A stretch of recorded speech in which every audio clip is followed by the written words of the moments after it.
भारत की राजनीति जहां अनुभव को ताकत माना जाता है, जहां उम्र अक्सर नेतृत्व तय करती है, वहीं एक युवा चेहरा अचानक उभरता है, शांत, पढ़ा लिखा, रणनीतिक और बेहद आत्मविश्वासी।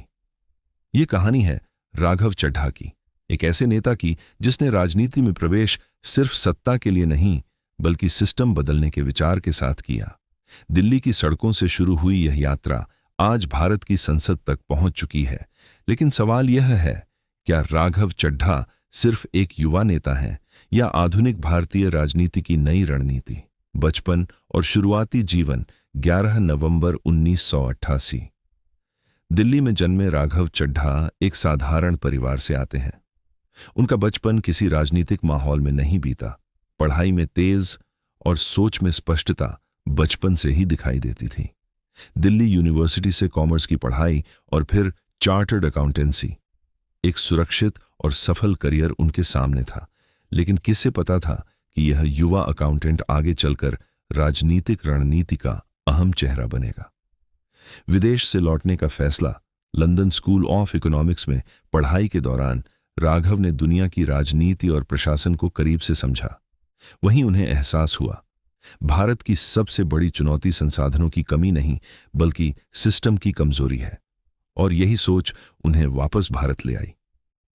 भ्रष्टाचार विरोधी आंदोलन, टर्निंग पॉइंट साल 2011। देश में एक आंदोलन उठता है भ्रष्टाचार के खिलाफ। अन्ना हजारे का आंदोलन लाखों युवाओं को सड़कों पर ले आता है। यहीं पहली बार राघव चड्ढा सक्रिय रूप से सार्वजनिक जीवन में दिखाई देते हैं। यह सिर्फ आंदोलन नहीं था, यह नई राजनीति की शुरुआत थी। आम आदमी पार्टी से जुड़ाव अरविंद केजरीवाल और उनकी टीम जब राजनीतिक पार्टी बनाने का निर्णय लेते हैं तो कई युवा प्रोफेशनल्स जुड़ते हैं। उनमें से एक थे राघव चड्ढा। उनकी वित्तीय समझ और नीति विश्लेषण की क्षमता ने जल्द ही उन्हें पार्टी का महत्वपूर्ण रणनीतिकार बना दिया। दिल्ली राजनीति में उभार, दिल्ली चुनाव, नई पार्टी, सीमित संसाधन, लेकिन रणनीति मजबूत थी। राघव चड्ढा ने चुनावी डेटा, वित्त और अभियान संरचना में अहम भूमिका निभाई। धीरे धीरे वे मीडिया डिबेट्स में पार्टी की आवाज बन गए। शांत अंदाज, तथ्यों पर पकड़ और संयमित भाषा, यही उनकी पहचान बन गई।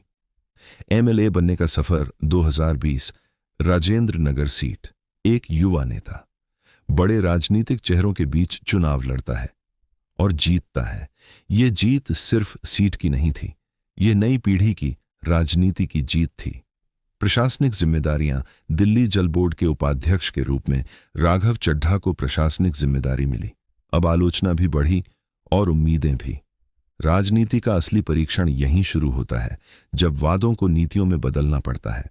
राष्ट्रीय राजनीति की ओर समय के साथ उनकी भूमिका दिल्ली से बाहर फैलने लगी। पंजाब चुनावों में रणनीतिक भूमिका, युवा मतदाताओं से संवाद और संगठन निर्माण। 2022 में आम आदमी पार्टी की ऐतिहासिक जीत के बाद राघव चड्ढा राष्ट्रीय स्तर पर पहचान बना चुके थे। राज्यसभा तक का सफर सिर्फ 33 वर्ष की उम्र में राघव चड्ढा राज्यसभा सांसद बनते हैं, भारतीय संसद के सबसे युवा सदस्यों में शामिल। यह सिर्फ व्यक्तिगत उपलब्धि नहीं थी, यह संकेत था कि भारतीय राजनीति बदल रही है। सार्वजनिक छवि और चुनौतियां, राजनीति में लोकप्रियता जितनी तेज आती है, विवाद भी उतनी ही जल्दी आते हैं। आलोचनाएं, राजनीतिक हमले, मीडिया बहसें, सब इस सफर का हिस्सा बने। लेकिन राघव चड्ढा की रणनीति स्पष्ट रही, तथ्यों से जवाब देना, निजी जीवन और सार्वजनिक ध्यान। जब उनका विवाह अभिनेत्री परिणीति चोपड़ा से हुआ तो राजनीति और मनोरंजन जगत पहली बार इतने करीब दिखाई दिए। लेकिन इसके बावजूद उन्होंने अपनी राजनीतिक पहचान को केंद्र में बनाए रखा। नई राजनीति का प्रतीक आज राघव चड्ढा सिर्फ एक नेता नहीं बल्कि उस बदलाव का प्रतीक है जिसमें युवा, शिक्षित और नीति केंद्रित नेतृत्व उभर रहा है। निष्कर्ष, भारत की राजनीति बदल रही है। पुराने और नए विचारों के बीच संघर्ष जारी है और इस बदलाव के बीच एक युवा नेता अपनी जगह बना रहा है। क्या राघव चड्ढा भविष्य की राजनीति का चेहरा बनेंगे? इस सवाल का जवाब समय देगा। लेकिन एक बात तय है, यह सफर अभी शुरू हुआ है। यह कहानी थी आम आदमी पार्टी के ब्रेन कहे जाने वाले नेता राघव चड्ढा की।